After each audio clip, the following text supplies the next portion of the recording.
Screen দেখা যাচ্ছে? Yes, sir. ওকে। আমরা লাস্ট ক্লাসে এক্সামের দিন আহ, এরকম একটা ম্যাথ দেখছিলাম যে আমাদের কাছে একটা ফাংশন আছে ইউ।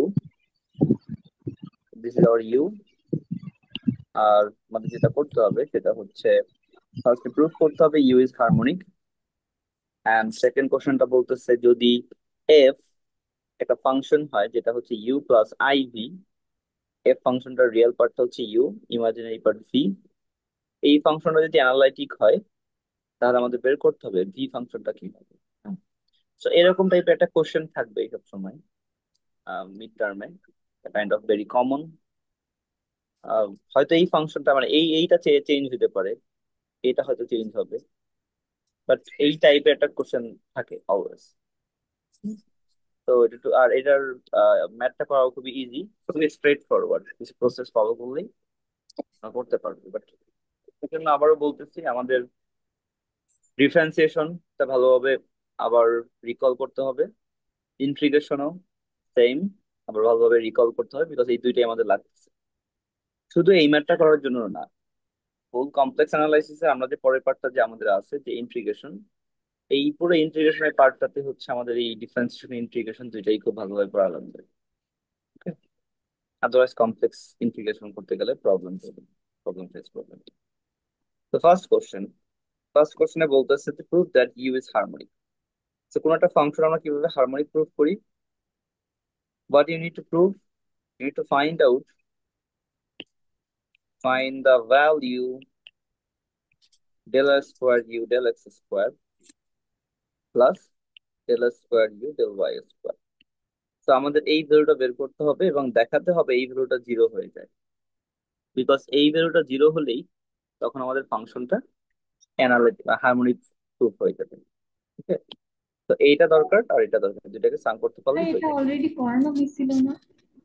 হ্যাঁ, করানো হয়েছে, আমি হচ্ছে জাস্ট অন্য একটা ম্যাথ করাচ্ছি। এই ম্যাথটাই করানো হয় না এক্স্যাক্টলি,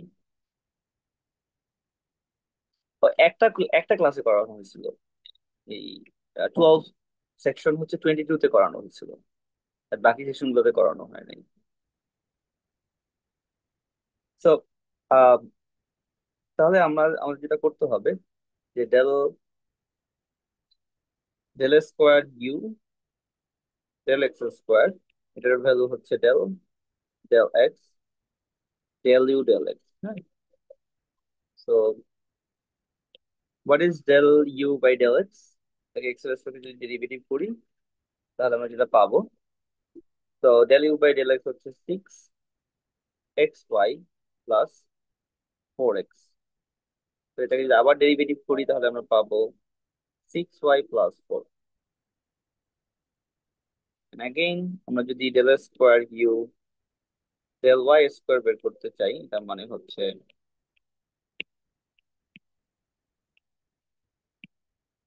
এটা। তো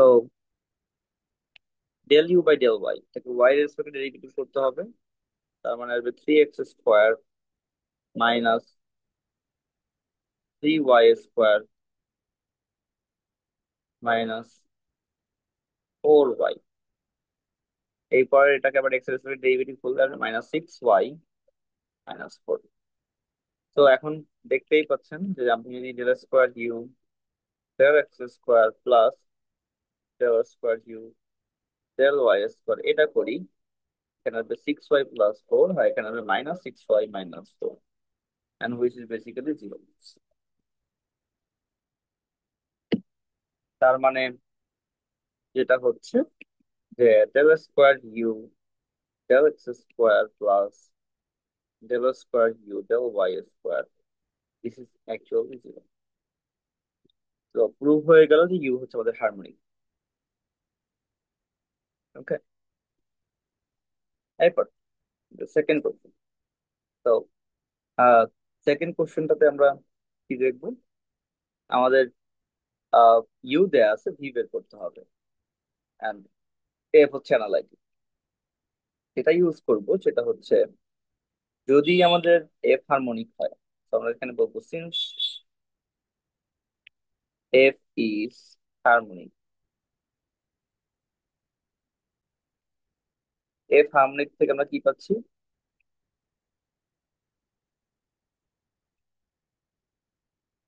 এই কন্ডিশন প্লাস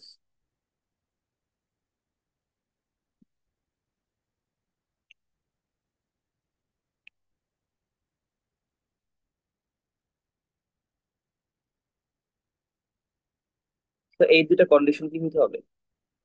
স্যাটিসফাই হতে হবে। হারমোনিক হওয়া মানে এই দুটা কন্ডিশন অলরেডি স্যাটিসফাই। তো আমরা অলরেডি একটা ফাংশন জানি ইউ। তো এই ফাংশনটাকে ইউজ করে আর এই রিলেশনটা ইউজ করে আমরা ভিটাকে বের করতে পারবো। ওকে। এন্ড অ্যাগেইন এখানে আমরা ইউ এর আরেকটা রিলেশন জানি। এই দুইটাকে আমাদের মেনলি ইউজ করতে হবে। যদি আমরা ফার্স্ট এটা ইউজ করি, ফার্স্ট এটাকে যদি আমরা ইউজ করি তাহলে এখানে কি আসবে? Del v, del y, del u, del x. তো এখানে দেখতেই পাচ্ছেন আমরা ডেরিভেটিভটা করতেছি ওয়াই এর রেসপেক্টে। তো আমি যদি ভি বের করতে চাই তাহলে আমার ইন্টিগ্রেট করতে হবে ওয়াই এর রেসপেক্টে।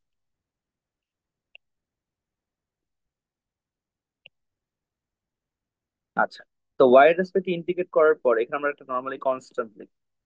But এখানে যেহেতু ভেরিয়েবল দুইটা, দুইটা ভেরিয়েবল হওয়ার কারণে ওয়াই এর রেসপেক্টে ইন্টিগ্রেট করলে আমরা এটাকে লিখবো this is function of x.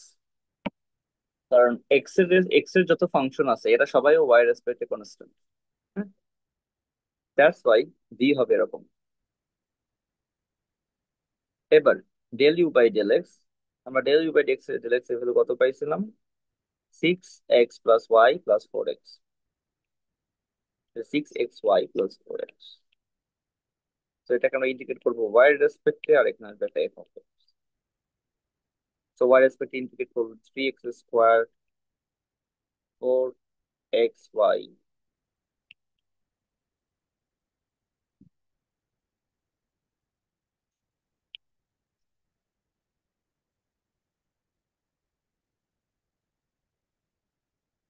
So this is already.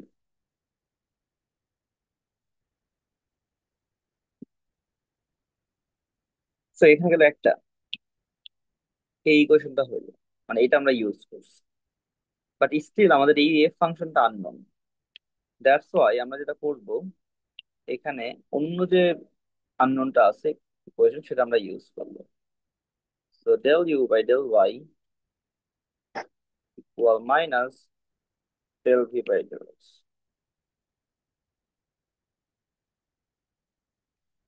তো ইউ কে ওয়াই রেসপেক্টে ডেরিভেটিভ করলে কি আসে? এই পার্টটা 3x² minus 3y² minus 4x,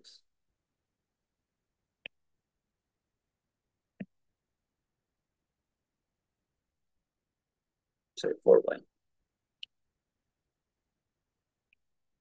equal minus v কে এক্স এর রেসপেক্টে ডেরিভেটিভ। সো এটাকে যদি আমরা এক্স এর রেসপেক্টে ডেরিভেটিভ করি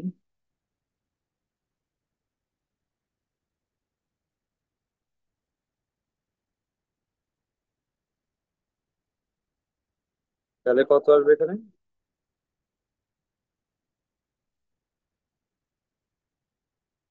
আহ, আমি এখানে ঠিক লাগছে, del u by del y equal minus del v by del x.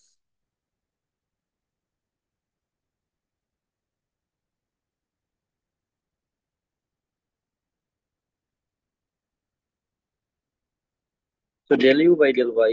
Sir, হ্যাঁ, স্যার আহ, ভিতে এখানে মনে হয় ইন্টিগ্রেশনটাতে একটু ভুল হয়েছে না? দেখি তো। ও স্যার হ্যাঁ, থ্রি হ্যাঁ, হ্যাঁ, এক্স ওয়াই স্কোয়ার হইতো মেবি স্যার। থ্রি হ্যাঁ, এক্স হ্যাঁ, ওয়াই স্কোয়ার প্লাস 4xy। হ্যাঁ, হ্যাঁ, ঠিক আছে। Thank you. সো এটাকে এক্স এর রেসপেক্টে ডেরিভেটিভ করলে আসবে 3x² 3xy, সরি 3y²। আর পরেরটাকে যদি আমরা এক্স এর রেসপেক্টে ডেরিভেটিভ করি তাহলে আসবে 4y, আর দেন আসবে এফ প্রাইম অফ এক্স। তো এবার যদি আহ, just যোগ বিয়োগ করা হয় তাহলে আমরা যেটা থাকবে F prime of x equal minus 3x²। তো এফ অফ এক্স হবে -3x² ইন্টিগ্রেট করবো, আর এখানে জাস্ট এটা কনস্ট্যান্ট হবে, কারণ এই ফাংশনটা এফ ফাংশনটা হচ্ছে একটা সিঙ্গেল ভেরিয়েবল ফাংশন, এটাকে ইন্টিগ্রেট করলে অন্য একটা ফাংশন হবে না। তো এফ অফ এক্স হয়ে যাবে -x³ + c। তারপর আমাদের final V will be 3xy² + 4xy - x³ + c। ঠিক আছে।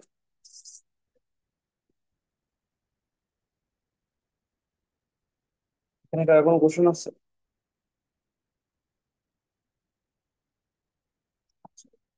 স্যার এই পার্টটা আবার বুঝাবেন যে ভি কে যখন আমরা ইন্টিগ্রেট করি ফাংশন মানে কনস্ট্যান্টটা এক্স এর একটা ফাংশন কেন আসে?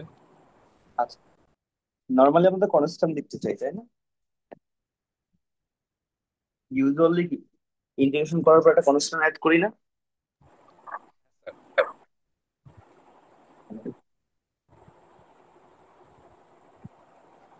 আমার কথা শুনতে পাচ্ছেন? হ্যাঁ স্যার, শুনতে পাচ্ছি। আমরা ইউজুয়ালি কি করি, একটা কনস্ট্যান্ট অ্যাড করি না? জি স্যার। আচ্ছা, এখন তো আপনি যখন এক্স এর ওয়াই রেসপেক্টে ইন্টিগ্রেট করেন, তাহলে এখানে একটা কনস্ট্যান্ট হবে, যেই কনস্ট্যান্টটা হচ্ছে ওয়াই রেসপেক্টে কনস্ট্যান্ট। তাহলে ওয়াই রেসপেক্টে কনস্ট্যান্ট কারা? এক্স এর যে কোনো ফাংশনও কিন্তু ওয়াই রেসপেক্টে কনস্ট্যান্ট, কারণ এক্স এর যে কোনো ফাংশনকে যদি আপনি ওয়াই রেসপেক্টে ডেরিভেটিভ করেন, আলটিমেটলি কি জিরো হয়ে যায়। হুম। তো এখানে এই কনস্ট্যান্টটা মানে শুধুমাত্র নাম্বার না, এক্স এর যে কোনো ফাংশনও হতে পারে। দ্যাটস ওয়াই বুঝতে আমরা যখন ওয়াই রেসপেক্টে ইন্টিগ্রেট করি, তখন ওয়াই বাদ দিয়ে আদার্স ভেরিয়েবল গুলোকে ফাংশন আকারে, মানে আদার ভেরিয়েবলের ফাংশন আকারে ওটাকে চিন্তা করি। এখানে যদি তিনটা ভেরিয়েবল থাকতো ভি এর মধ্যে, ধরেন এক্স ওয়াই জেড, তাহলে এখানে তখন এখানে এই এফটা শুধু এক্স এর ফাংশন হতো না, এক্স আর ওয়াই, এক্স আর জেড দুইটার ফাংশন হতো। বুঝছেন? ইয়েস স্যার, বুঝতে পেরেছি। Thank you.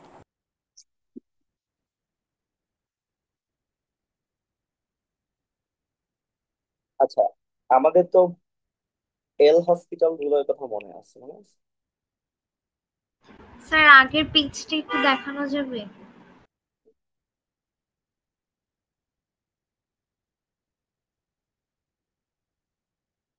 G sir, thank you.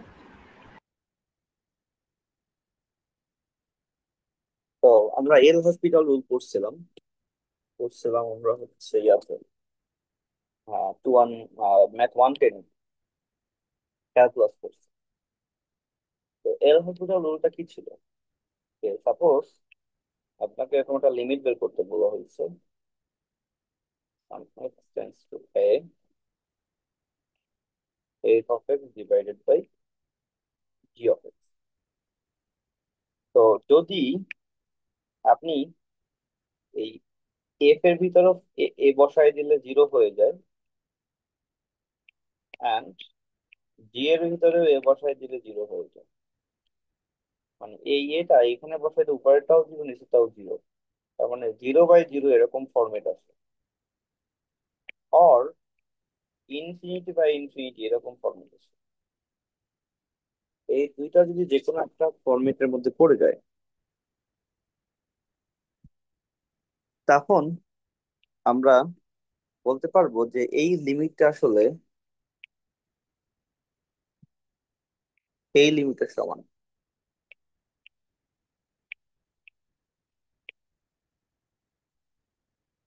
ঠিক আছে।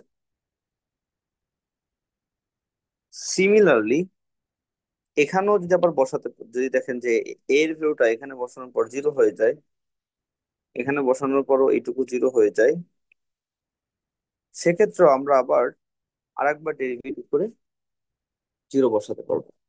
এই প্রসেস চলতে থাকবে আর কি। তো এইগুলো ছিল আমাদের রিয়েল নাম্বারের ক্ষেত্রে। কমপ্লেক্স নাম্বারেও সেম প্রসেস অ্যাপ্লাই করা যাবে।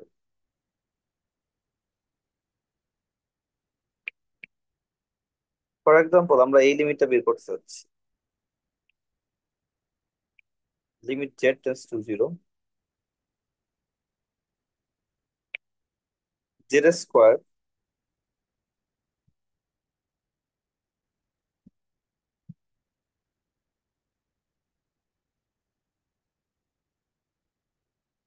এখানে হচ্ছে 1 - cos z। তো জেড এর ভ্যালু জিরো বসালে ডিনোমিনেটর নিউমিনেটর দুইটাই কি জিরো হয়ে যাবে। ঠিক আছে, তো সেক্ষেত্রে তো আর আমরা জেড এর ভ্যালু জিরো করবো।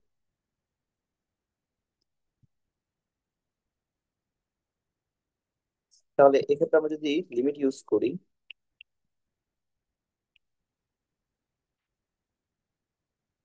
যদি আমরা এল হসপিটাল রুল ইউজ করি, তাহলে উপরেরটা ডেরিভেটিভ করতে হবে, নিচেরটা ডেরিভেটিভ করতে হবে। উপরেরটা ডেরিভেটিভ করলে কি আসবে?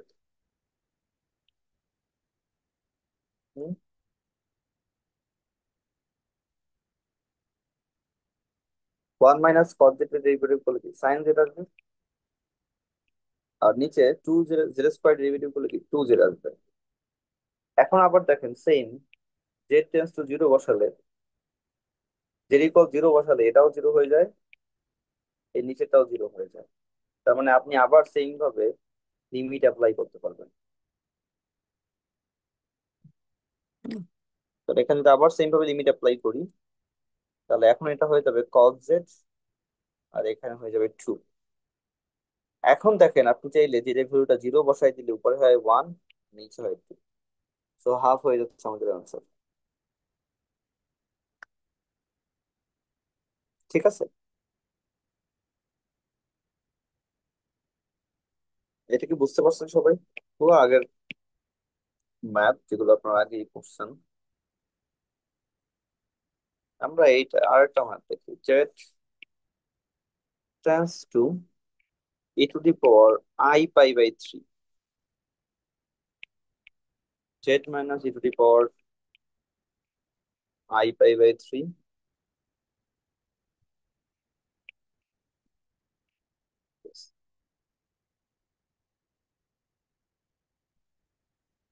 তো এখানে দেখেন, যদিও এখানে গুণাকারে আছে,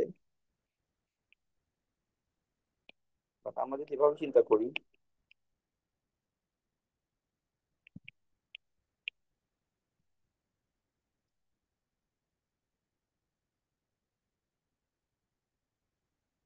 এরকম e to the power I pi by three, সেটা মানে কত? হুম,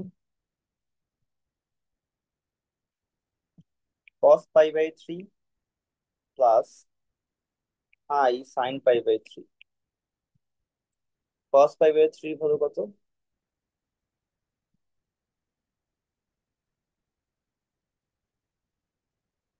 cos 60 হলো কত? Half plus root three by two i. Z এর ভ্যালু এই two, half plus root three by two i বসালে দেখবেন নিচেটা জিরো হয়ে যায়, আর উপরে তো এখানে জিরোই হবে, সো এটাও জিরো বাই জিরো ফরম্যাট। তার মানে এখানে চাইলে আপনি ইয়া অ্যাপ্লাই করতে পারবেন, এল হসপিটাল রুল অ্যাপ্লাই করতে পারবেন। উপরেরটা ডেরিভেটিভ, সো উপরটাকে ডেরিভেটিভ করলে কত আসবে? এটাকে ডেরিভেটিভ করলে ওয়ান, আর যদি এটাকে ফিক্স রাখি,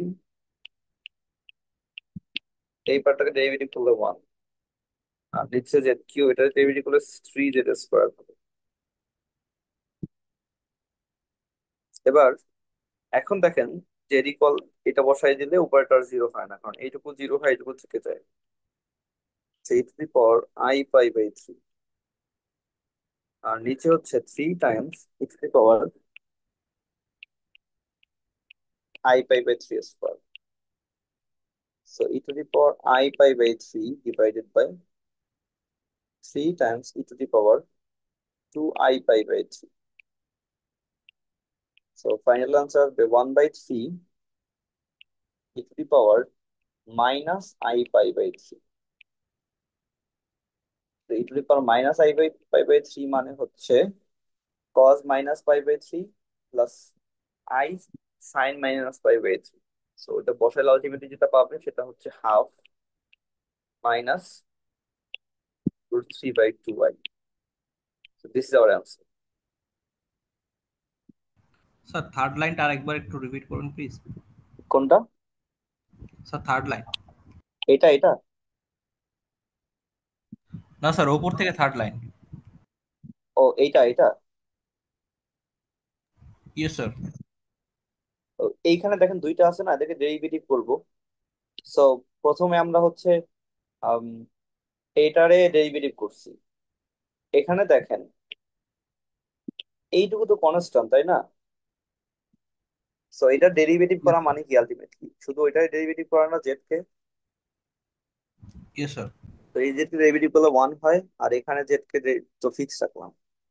তারপরে কি করছি, এইটারে ডেরিভেটিভ করছি, ফিক্স রাখলাম। আর এই জেড কে ডেরিভেটিভ করে কত পেলাম? 1 পেলাম। আর নিচে হচ্ছে জেড কিউব প্লাস 1 এর ডেরিভেটিভ, সেটা হচ্ছে 3z²। ইয়েস স্যার, বুঝেছি স্যার।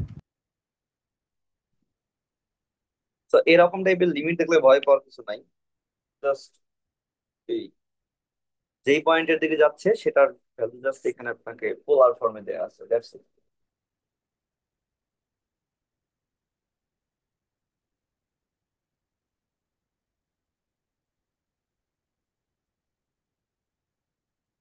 আমরা আরেকটা ম্যাথ দেখি।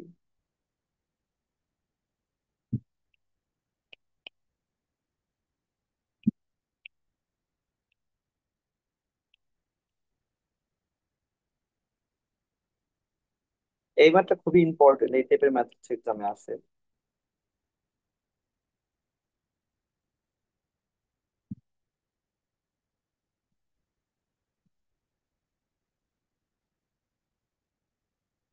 তো এই টাইপের ম্যাথের ক্ষেত্রে আমরা যদি, আচ্ছা এটা করার আগে কি যে আর একটা করি।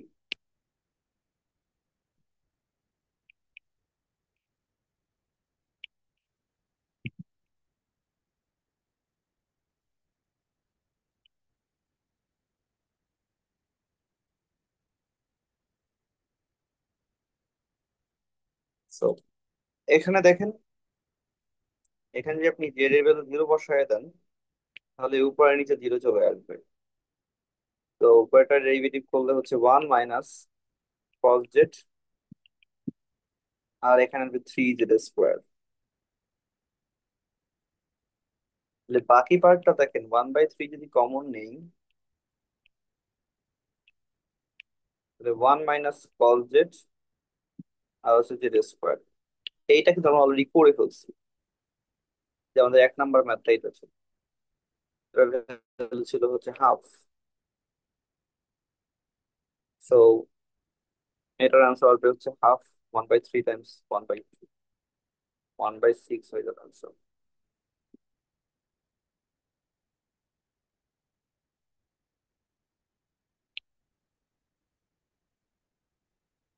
আচ্ছা আমরা এবার এটা দেখি। তো এই টাইপের ম্যাথ যখন থাকবে যেখানে আপনার পাওয়ারের ভিতর কোনো ভেরিয়েবল আছে, তো পাওয়ারের ভিতর যদি ভেরিয়েবল থাকে, সে সকল ক্ষেত্রে আমাদের আসলে লিমিট বা আপনি যেই ফর্মুলা ইউজ করেন না কেন, যেমন আপনি যদি এই যে এল হসপিটাল ইউজ করতে চান অথবা নর্মাল কোনো ভাবে করতে চান, সেটা একটু ডিফিকাল্ট যখন আমাদের পাওয়ারের ভিতর কোনো ভেরিয়েবল থাকবে। পাওয়ারের ভিতর ভেরিয়েবল থাকলে সেক্ষেত্রে আমরা কি করি, আমরা হচ্ছে লন নিয়ে কাজ করি। ওকে, তো আমরা প্রথমে যেটা করবো সেটা হচ্ছে এই পুরোটাকে লন ধরবো, মানে ওয়াই ধরবো, তারপর হচ্ছে লন নিয়ে নেবো। So let y equal this, অথবা এখানে আমাদের ওয়াই না দেওয়াটা বেটার, কারণ এই জেড এর ভিতরই এক্স প্লাস আই ওয়াই আছে, তাই না? একবার বলছি যে কমপ্লেক্স নাম্বার জেড এর ভিতরে এক্স প্লাস আই ওয়াই আছে। So it's better to take like W or something. So W equals sin Z by Z power 1/Z²। দুই পাশে যদি লন নেই, লন ডাব্লিউ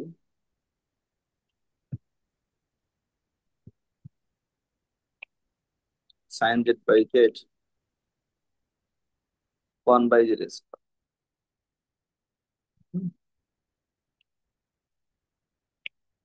সো লন ডাব্লিউ, আর লনের ভিতর পাওয়ার থাকলে সেটাকে এই ইয়াতে নিয়ে আসা যায়।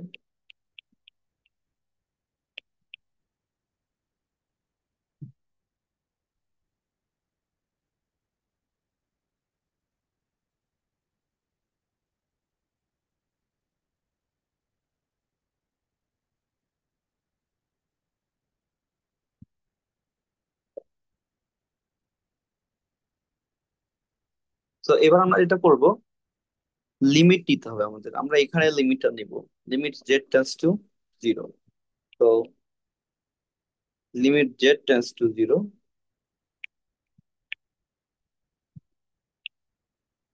আর এখানে আমরা নিচ্ছি limit z tends to zero.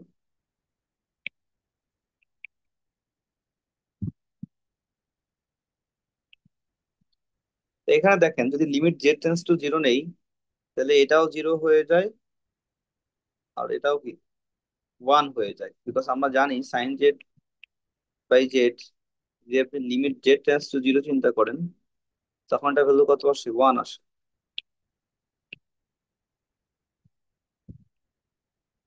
So loan one এর ভ্যালু জিরো, তার মানে উপরেও জিরো নিচেও জিরো। দ্যাট মিনস আপনি চাইলে এল হসপিটাল ইউজ করতে পারবেন। তো এল হসপিটাল ইউজ করলে নিচে হবে টু জেড, আর ডেরিভেটিভ অফ দিস, এটাকে ডেরিভেটিভ করলে কি হবে? জেড লন by z by sine z, প্রথমে উল্টায় যাবে, তারপর এই যে সাইন জেড বাই জেডটাকে আবার ডেরিভেটিভ করতে হবে। So that will be z square, sine z কে ডেরিভেটিভ করলে cos z time z minus, এবার সাইন জেড কে ফিক্স রাখবো, আর জেড কে ডেরিভেটিভ করবো, করলে ওয়ান হয়ে যাবে। সো দেখেন এগুলো ক্যান্সেল আউট হয়ে যায়। Limit z tends to zero, এই ম্যাথটা একটু ডিফিকাল্ট, এই জন্য এটা আসার চান্স আছে। So cos z Z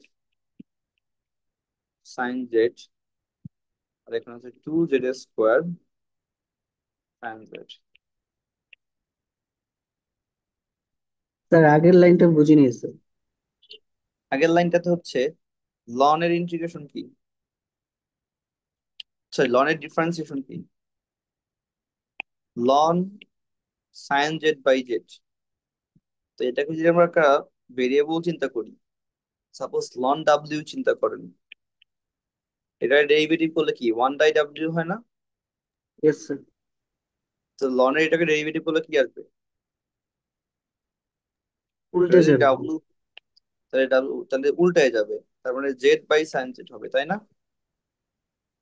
Times, এবার আপনি এটাকে কি ধরছিলেন? এটা ভেরিয়েবল ধরছেন পুরোটাকে, তাহলে এটাকে আবার ডেরিভেটিভ করতে হবে না? ইয়েস স্যার, হ্যাঁ এখন বুঝতে পারছি। তাহলে এটা হচ্ছে ইউ ভাগ ভি, এটা ডেরিভেটিভের ফর্মুলা। ফর্মুলা কি ছিল? নিচে ভি স্কোয়ার, ইউ এর derivative times V minus U times V এর ডেরিভেটিভ, ভাগের formula, quotient rule for differentiation, মনে আছে? তো এইটার ডেরিভেটিভ নিচে হচ্ছে, এই যে নিচে হবে জেড স্কোয়ার, উপরে হবে সাইন এর ডেরিভেটিভ, সেটা হচ্ছে cos z times z minus sine z এর মতোই ফিক্স থাকবে, আর নিচেটার ডেরিভেটিভ, সেটা করলে কি ওয়ান আসবে। Thank you sir. বুঝতে পারছেন এখন? Yes sir. ঠিক আছে। সো এখন দেখি আমরা জেড ইকুয়াল জিরো বসালে এটা জিরো হয়ে যাবে, এটাও জিরো হবে, নিচেও সব জিরো, তার মানে জিরো বাই জিরো আসলো। তার মানে আপনার এখন এল হসপিটাল ইউজ করতে হবে। তো এখানে যদি আমরা ইউজ করতে চাই, প্রথমে কস কে ফিক্স রাখলাম, জেড কে ডেরিভেটিভ করলাম 1 প্লাস জেড কে ফিক্স রাখলাম, কস কে ডেরিভেটিভ করলাম। তো কস কে ডেরিভেটিভ করলে কি মাইনাস সাইন হয়, তারপর সাইন কে ডেরিভেটিভ করলে কি হয়, কস জেড। আর নিচে হচ্ছে যদি আবার ডেরিভেটিভ করি, 2z কে ডেরিভেটিভ, জেড স্কয়ার কে ডেরিভেটিভ করলে 4z z sine z plus 2z square sine z কে ডেরিভেটিভ করলে কি আসবে, কস জেড আসবে, তাই না? তো এই দুটা ক্যান্সেল আউট হয়ে যাবে।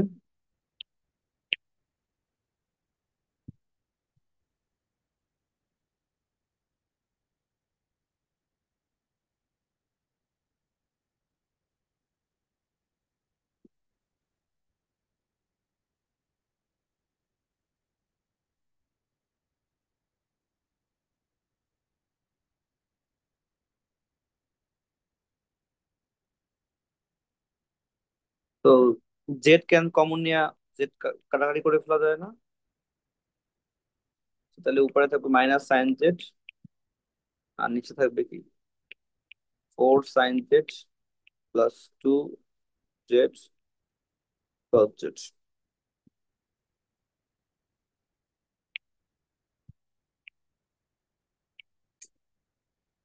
এবার আবার সেম, 0/0 আসে, তাহলে সাইন ডিফারেন্সিয়েট করলে মাইনাস cos z,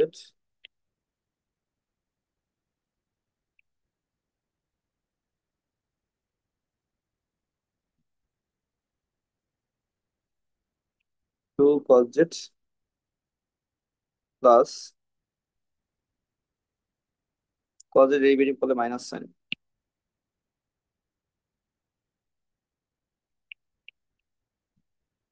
এবার যদি জেড ইকুয়াল 0 বসায় দেন, তাহলে উপরে -1 আসে, নিচে হচ্ছে 4 + 2 - 0, সো -1/6। এটা কার ভ্যালু আসবে? এটা হচ্ছে আমাদের W. Limit ln W.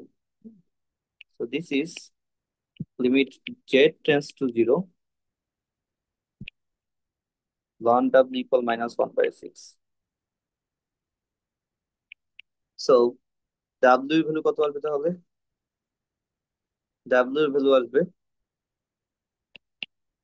Limit W এর value, sorry, limit z tends to 0 ln w জায়গায় শুধু ডাব্লিউ রাখবো, তাহলে সেটা কত আসবে? এটা হবে e⁻⁻ -1/6। আর আমাদের ডাব্লিউটা কি ছিল?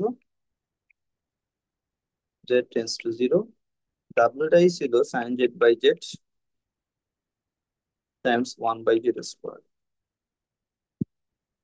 সো এই লিমিটটার ভ্যালু যাবে e⁻⁻1/6। So this is our answer.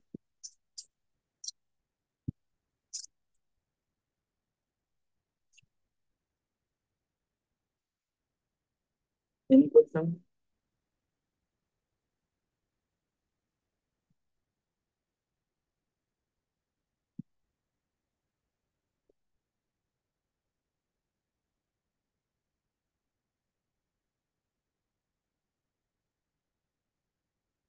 এরকম কোশ্চেন থাকতে পারে আর কি। হুম, আমরা আরেকটা ম্যাথ দেখি।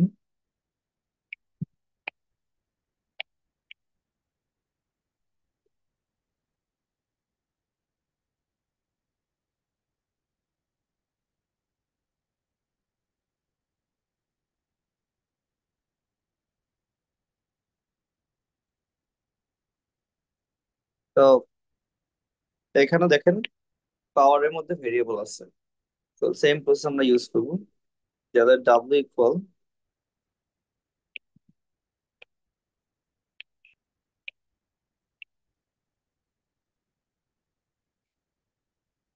তাহলে লন ডাব্লিউ করলে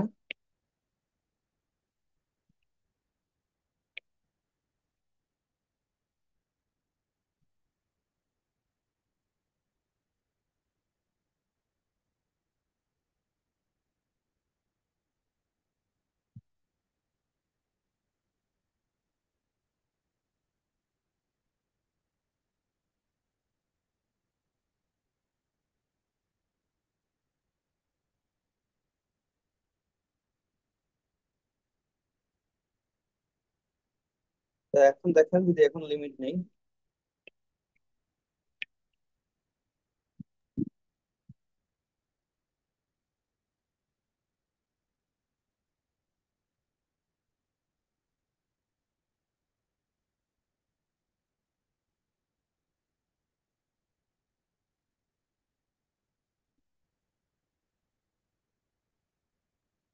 তো এখানে দেখেন কস জিরোর ভ্যালু হচ্ছে ওয়ান, লন ওয়ান মানে হচ্ছে জিরো, তো এখানেও 0/0 আসতেছে।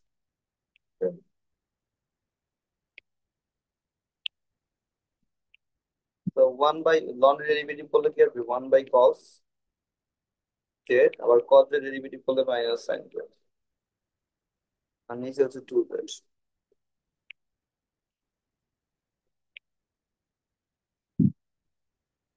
এখানে হচ্ছে -10 Z,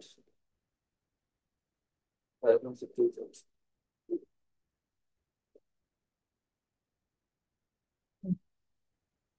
similar process, z tends to zero, জিডিকে জিরো বসাই দিলে উপরে জিরো নিচেও জিরো, আবার ডেরিভেটিভ তাহলে -x² জেড 2।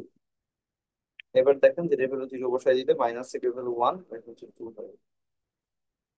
তো limit z tends to 0, ln of the equal -2. From that, you can have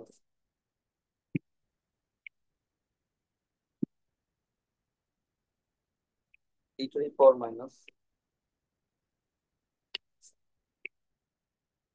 So this will be our answer.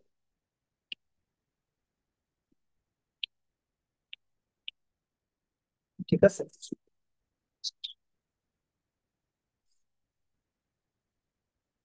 তো that's all. আমাদের মোটামুটি এগুলোই থাকবে ক্লাসে, মানে মিড টার্মের ভিতর। আর মিডের আগে তো আর ক্লাস হবে না। আমাদের থার্সডেতে তো কুইজের সিলেবাস হচ্ছে আছে ক্লাস পর্যন্ত। Okay. উপরের লেখাটা দেখা যাবে?